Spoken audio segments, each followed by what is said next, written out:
সকালবেলা অশেষ ধন্যবাদ জানাচ্ছি আমাদের আলোকিত মানুষ হিসেবে এখানে উপস্থিত আছেন আমাদের চেয়ারম্যান দাদা অমৃত দাশগুপ্ত দাদা। আপনাকে আমি ধন্যবাদ জ্ঞাপন করছি আমার ব্রাইট নিউজ 29 চ্যানেল এবং জাতীয় পত্রিকা দৈনিক আজকে আলোকিত সকালে আমি ভ্রমণ রিপোর্টার এবং সাথে আছেন আমাদের শাম্মী আক্তার শিপি আমাদের জেলা রিপোর্টার কুমিল্লা। দাদা আমি আপনার কাছে জানতে চাচ্ছি রেটিনাল হসপিটাল, এই হসপিটালটা আপনার কত বছর হয়েছে এটা আপনার চ্যানেলে তুলে ধরবেন। আমি সাংবাদিক ফরাজ ভাই আপনার সঙ্গে আছি। আমাদের হসপিটাল সেকশনটা আজকে 4 বছর হলো। 4 বছর হয়েছে, মানে 4 বছর হলো রানিং। আর তার আগে ডায়াগনস্টিক ছিল। হ্যাঁ। আমাদের শুরু থেকেই মানে 10 সাল থেকে আমাদের প্রতিষ্ঠানের যাত্রা শুরু হয়েছে।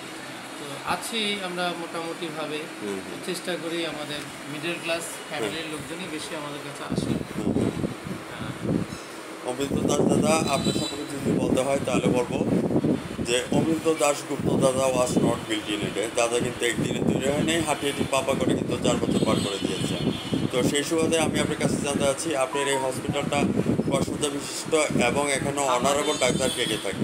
আমাদের এখানে 20 শয্যা বিশিষ্ট আমাদের হসপিটাল। আমাদের 20 শয্যার অনুমোদন আছে আমাদের, যদিও 20 শয্যা নেই আমাদের, মানে 15 জন রোগী রাখতে পারি আমরা। আর আদারওয়াইজ আমাদের ডক্টর যারা বসেন, ডাক্তার কাজী ফাইল মাহমুদ কার্ডিওলজিস্ট, এই 3টা থেকে বসেন, 3টা থেকে বসেন। আর গাইনোকোলজিস্ট বসেন ইরশাদ জাহান, EMS করা এই দুজনই। আর বাকি ডক্টররা অন কলে আছেন বিভিন্ন ডিপার্টমেন্টে আছেন এখানে। না, ডাক্তার পড়ার নামে যাই হোক, আমার নাম ফরহাদের জন্য আমি আপনার নামটা জানতে চাইলাম। দাদা আমি আপনার কাছে জানতে চাচ্ছি যে এখানে ডিজিটাল বাংলাদেশের বিষয় 21কে সামনে রেখে ডিজিটালের কী কী মেশিন আপনাদের এখানে আছে? আমাদের ডিজিটালে বলতে যে এখানে আমাদের যে ডিজিটাল মেশিন বলতে আমাদের ডিজিটাল এক্সরে, সাধারণত ইকো যে মেশিনটা, ইকো যেটা মেশিন সেটা ডিজিটাল, যেটাতে ইকো হয়, তারপর অ্যানামলি স্ক্যান হয়, হাই রেজলিউশন আলট্রা, তারপর আলট্রা টিপিএস, তারপর ডপলার স্টাডি, 3D। এখানে সোনোলজিস্ট দাদা কে আছে? সোনোলজিস্ট ডাক্তার জান্নাত ম্যাডাম, ডাক্তার জান্নাত, ডাক্তার সোমা, ওনারাই সাধারণত একটু। আচ্ছা।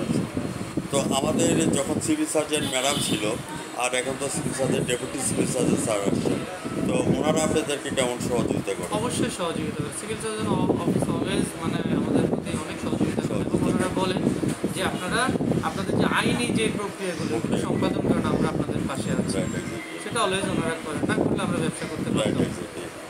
এত সুন্দর নাম কোনটা কীভাবে দিলেন? Retinal hospital. রেটিনাল হসপিটাল এটা আমাদের নিজস্ব, মানে আমরা দেখেছি এই নামে রেটিনাল শব্দের অর্থ একেবারে সূক্ষ্ম, মানে অনুবিশেষ এরকম কিছু বোঝায়। যেহেতু আমরা পরীক্ষা নিরীক্ষাকে ডায়াগনস্টিক ছিল আমাদের এই নামে, সেহেতু এটা মানে গবেষণামূলক বা জিনিসটা মানে খুব সূক্ষ্ম। আর একটা জিনিস হচ্ছে সূক্ষ্ম জিনিসগুলো বিশ্লেষণ করে অ্যাকচুয়ালি কাজ, যেহেতু চিকিৎসা বিজ্ঞান। আমি সেই পরিপ্রেক্ষিতে অমৃত সেন দাশগুপ্ত, যেহেতু আপনি আমাদের এটা chairman, what's your next dream and next গোল? দাদা আপনার আগামী দিনের স্বপ্ন কী আছে? অবশ্যই আমরা যেহেতু একটা ডায়াগনস্টিক থেকে হসপিটাল উন্নীত হয়েছে, আমরা আরও ভালো উন্নতর হসপিটাল চাচ্ছি, যেখানে আধুনিক সুযোগ সুবিধা থাকবে। যেটা আমাদের ভাড়া বিল্ডিং, সেখানে সম্পূর্ণ সুযোগ সুবিধা নেই, যেটা সত্যি। ভিউয়ার্স আপনারা চলে আসবেন রেটিনাল হসপিটালের মধ্যে। এখানে আমাদের চেয়ারম্যান সাহেব আছেন অমৃত দাশগুপ্ত দাদা।